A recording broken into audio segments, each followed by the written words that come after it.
আসসালামু আলাইকুম। আবারও চলে আসলাম নতুন একটা ব্লগ ভিডিওতে। দেখেন আজকের ব্লগ ভিডিওতে খুব একটা স্পেশাল জিনিস দেখাবো আপনার। চলে আসলাম মানে হেভি একটা এত সুন্দর জায়গায় এবং পরিচিত হয়ে যাব একটা মানুষের সাথে, পরিচিত একটা মানুষ।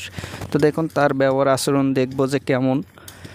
আসসালামু আলাইকুম, কেমন আছেন? ভালোই আছেন না? তুলে দিচ্ছেন? দেখতেছি দুইটা ফেলে দিলেন,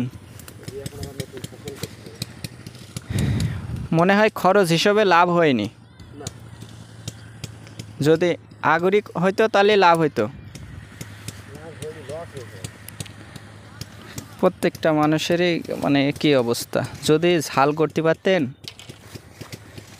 ঝাল পেঁয়াজ এখন বর্তমানে যে দাম 220 টাকা চলছে।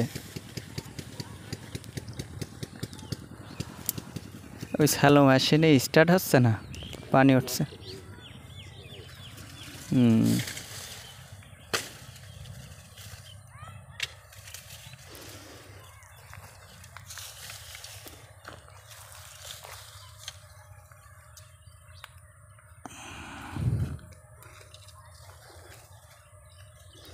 এবার কি পরিকল্পনা নিয়েছেন চাচা? এই ভুঁইতে কি লাগাবেন?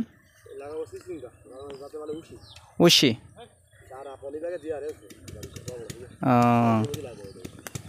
ভালো। আপনাদের এই জায়গাটুকু আমার ভালো লাগে, ছোটোখাটো অনেক সুন্দর সুন্দর মানে আবাদ হয়। হ্যাঁ হ্যাঁ, যে আগে রায়পুর বারান্দি অনেক ধরনের আবাদ হইতো, এখন বর্তমানে ড্রাগন হয়ে সব মাঠ মানে ড্রাগনে ভর্তি হয়ে গিয়ে।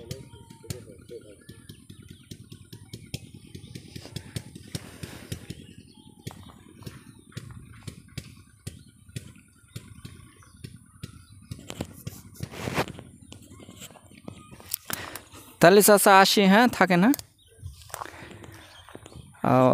প্রিয় দর্শক, আমরা চাচার সাথে কথা বললাম। আসলে তার আচার ব্যবহার অনেক সুন্দর, অনেকটা ভালো। তিনি অনেক সদাসিধে মানুষ, তিনি সৌন্দর্যভাবে কথা বলেছেন, একটু মানে অসুন্দরভাবে কথা বলেননি। আমি ভাবছিলাম হয়তোবা তিনি একটু রাগ রাগ ভাব, কিন্তু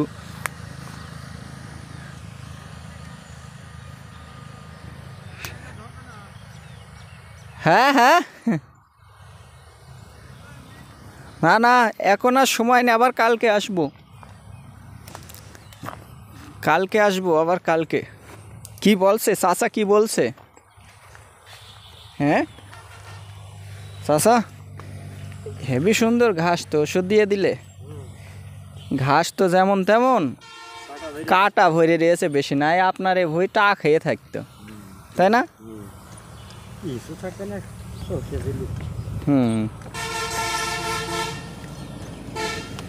ভালো। কি লাগাবেন, পরিকল্পনা নিয়েছেন? কি লাগাবেন? পা তো এরকম কালার হয়ে গিয়ে, পানির অভাবে নাকি? পানি হয়ে গেছে কাল। তবে আপনি মাস্ক ব্যবহার করলে বেশি ভালো হইতো। মাস্ক পরে ওষুধ দেওয়া ভালো, নিরাপদ থাকে।